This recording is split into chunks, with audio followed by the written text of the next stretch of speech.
आज ये तनिष्क का एक क्लाइंट आया था मेरे स्टोर पे। उनका ये पीछे का जो पेज है गोल्ड का, ये गुम हो गया। तो उन्होंने मुझे कहा बन जाएगा। मैंने बोला हाँ बन जाएगा। तनिष्क पे उनको मना कर दिया नहीं बनेगा बोल के। तो मैंने ले लिया ऑर्डर। अब ये पेज बन के रेडी हो गया।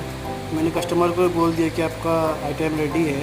मैं आपको ये लॉक लगा के दिखाता हूँ कि ये हो गया टाइट इसका, ठीक। मैंने कस्टमर को इसका फ़ोटो वीडियो दोनों भेज दिया कि आपका आइटम रेडी है। कस्टमर बहुत खुश हो गए। अभी के लिए इतना ही बस। मैं आपको अगले वीडियो में दिखाऊंगा। एक मैंने डायमंड रिंग का ऑर्डर लिया था, एंगेजमेंट रिंग का। फिलहाल के लिए बाय।